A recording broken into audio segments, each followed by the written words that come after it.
Hey Track Gang, what's going on in this week's episode of the Boeville in Newtown? Well, it's right over here. Stand by and we'll get into what's happening this week.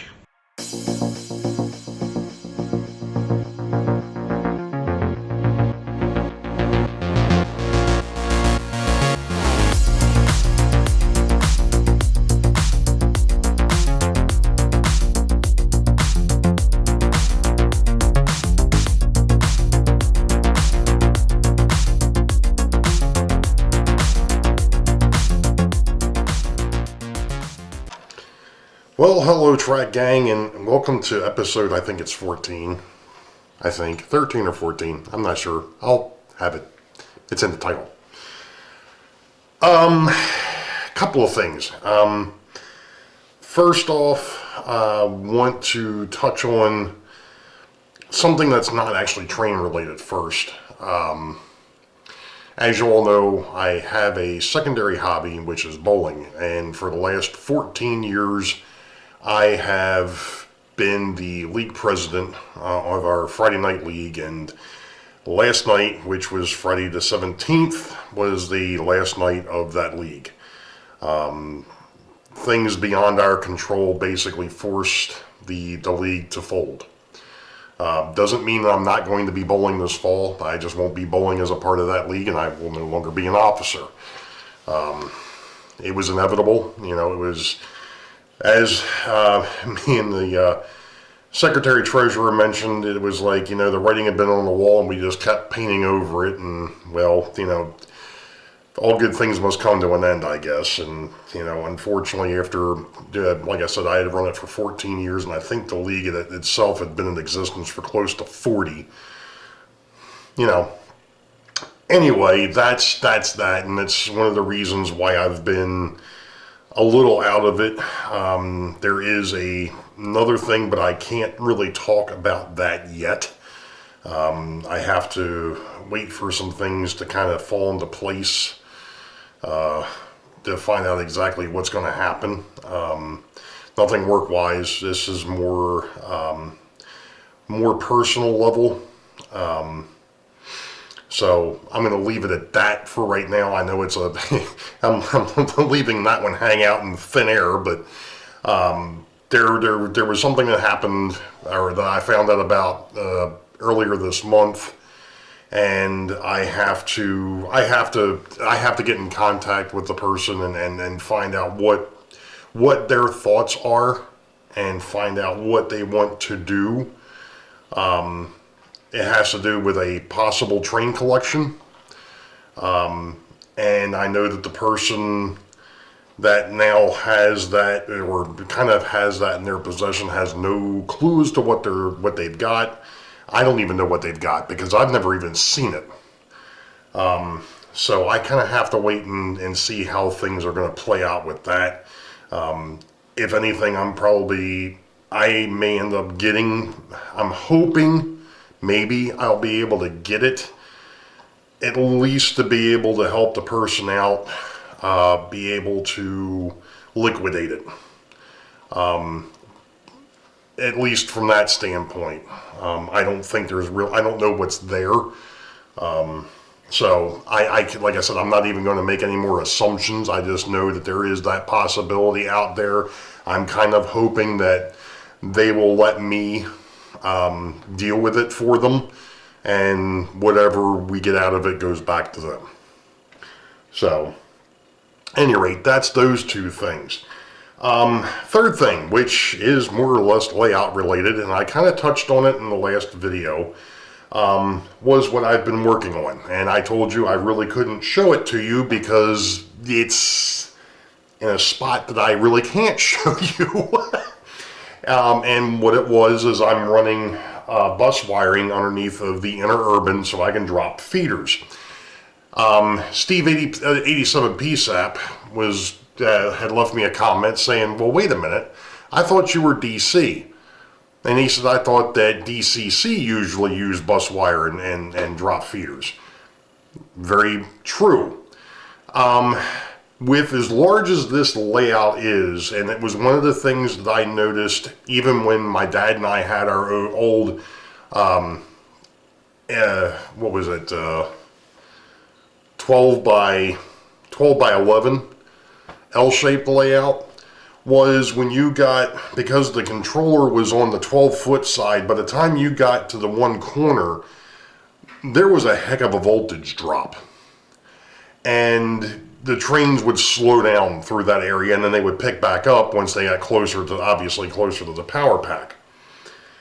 With this thing being 34 feet by 8 feet, and if I want to run it in show mode, which is done from the bar, which is, if you're over here at Newtown, which we kind of are, 30 some odd plus feet away, that's an awfully long run to just have one, one connection point.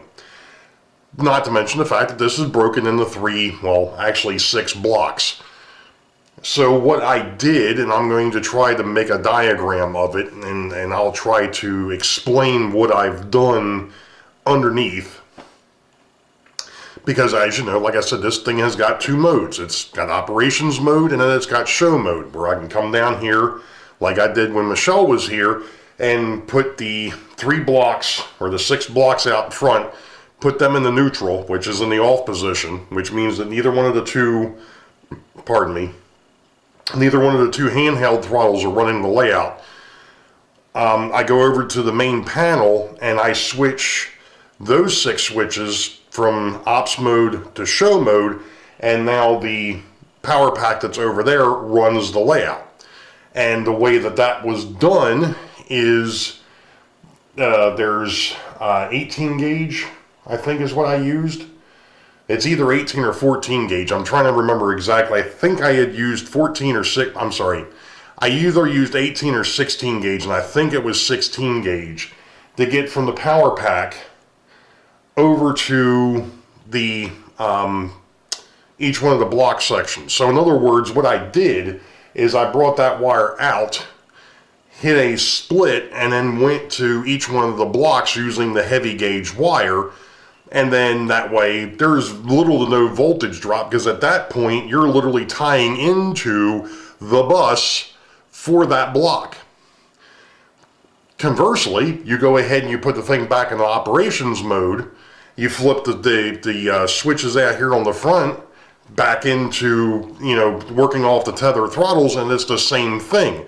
The power is coming into or leaving the back of the layout where the split actually is, and it's a direct shot from that junction block out to the buses. So again, there's very little voltage drop, because of the fact that also, like I said, from those blocks you've got your bus, and then I've dropped feeders I think when I did this, I think I dropped them about every 3 feet. And I know there's a couple places on the backside underneath of Wakert Hill where the dam section and all is. I just happened to notice the other week, actually I noticed it a couple months ago, that I dropped the feeders and never hooked them up to the bus. So the feeders are there, and they just never got freaking connected. Eventually I'll go back and fix that, but the railroad's running without them, so hey, it is what it is. But that was one of the concerns I had, because I still want to be able to use that controller over at the dispatcher's panel to be able to run the interurban.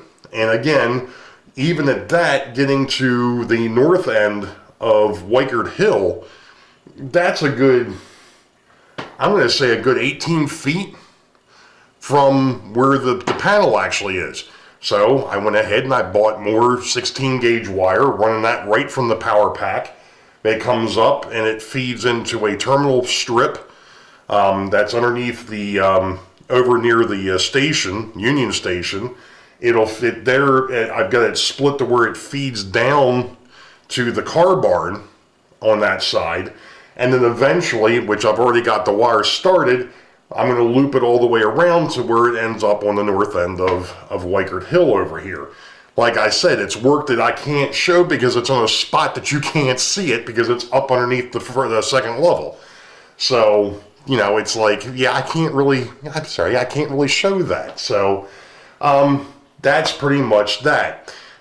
Now, Something else that was kind of funny that came up was the other day I was watching Ron from Classic Model Trains, and as you know, I bought some hopper cars off of him, which we're going to go back into the work area here in a minute. But he happened to mention that he had noticed in the background of a few of my videos when I was working at the workbench that you could see that I was actually in the laundry room, which, yes, the work area that I have back there is in the laundry room.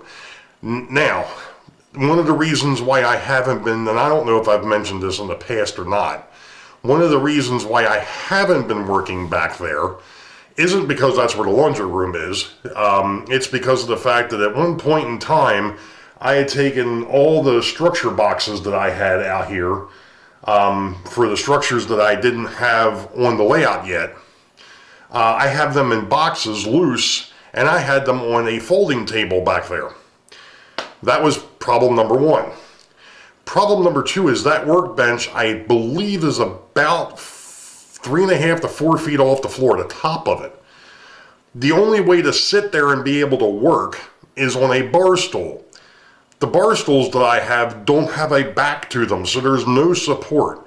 Number one. Number two, I think they're from the 60s, and they're the old horsehair bar stools, which aren't real comfortable on the rear end either. I've already got enough issues with my back. I don't need to be accentuating that issue. So I haven't been working back there. I've been sitting in my desk chair and working out here on the kitchen table. Well, the old kitchen table, the repurposed kitchen table, because it's a heck of a lot more comfortable.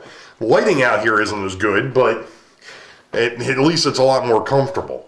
So let's go ahead, stop real quick, and we'll go back to the bench, and I'll explain what we had going on with these cars that I got from Mr. Ron. First off, yes, the aforementioned laundry room.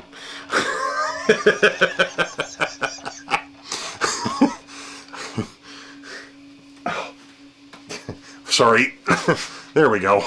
This chair is not comfortable.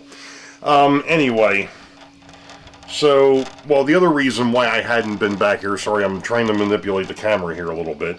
The other reason why I hadn't been doing a whole lot of work back here is because we had that folding table back here, and there was no room to maneuver. It was barely enough room to be able to get back here with a laundry basket to be able to do the laundry. Since I've taken that table down, I've got a little bit more room, which brings me to something else, and that's the fact that next weekend is Memorial Day. As you all know, Nisi is covering for me because I'm having family over, which is one of the reasons why I don't have the folding table down here now, because I'm going to need that outside next weekend, hopefully, if it doesn't rain, which it's been doing an awful lot of here lately. Anyway, let's go ahead, and I'm going to stop chatting here for a second, or I'm going to go ahead and swing. Actually, we're not going to bother swinging. We're just going to do it this way. All right. First off was the Seaboard card.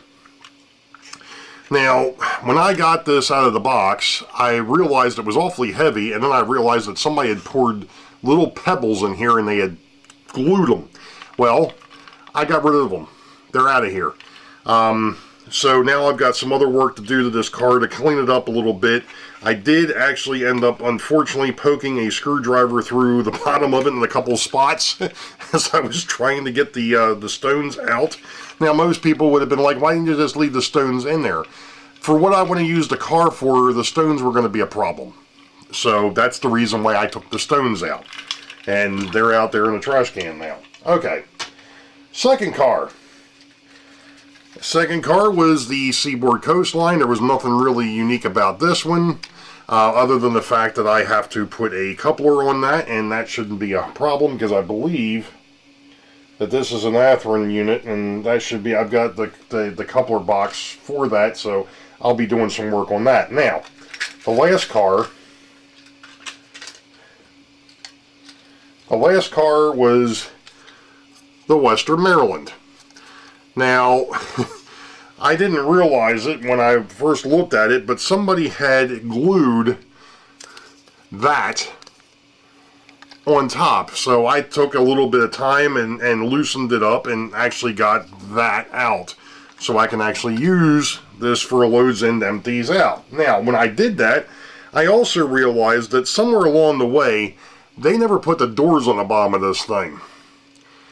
So I'm going to probably go ahead and cut up some styrene and fill those gaps, because again, I want to be able to use this as a loads in, empties out, and having holes in the bottom of the car is not going to work.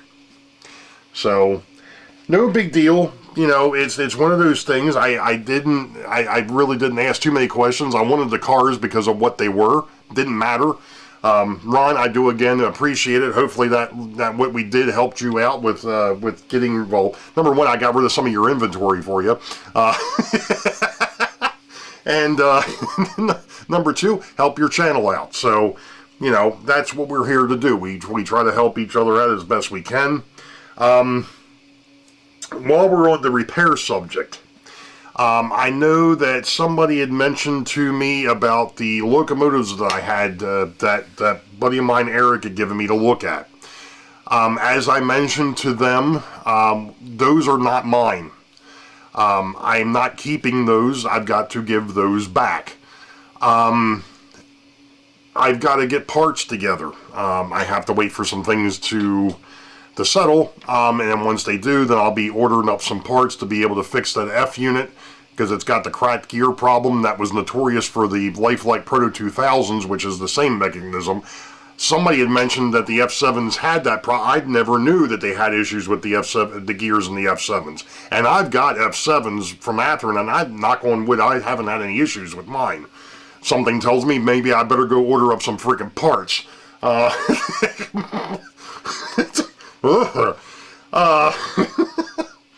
But, you know, so I'm going to fix that for that buddy of mine.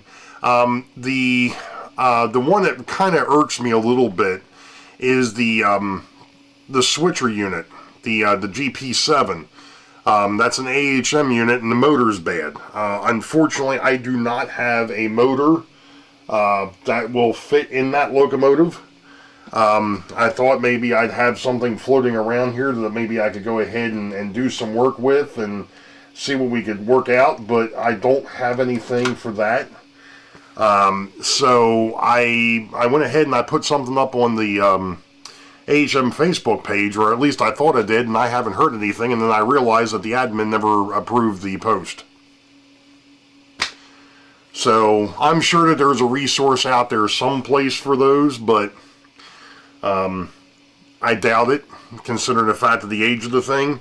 Although I do know that Harrison up at SMT Mainline actually found a place that does replacement parts for old Rivrossis. So who knows? You know, whatever.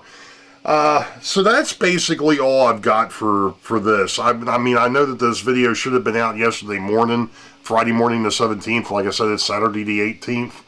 I'm debating whether I'm actually going to launch this tomorrow morning, or if I'll probably launch it Monday morning, because like I said, I'm not going to be around next week as far as being able to do much, because I've got to get things cleaned up around here for the for a Memorial Day party that we're having on Sunday. Mainly it's family, meeting my daughter's new boyfriend's parents, so this ought to be interesting. So that's really all I've got. Like I said, don't forget that Nisi will have Sidetrack Sunday on next Sunday. Not tomorrow. Tomorrow is Rick Bailey.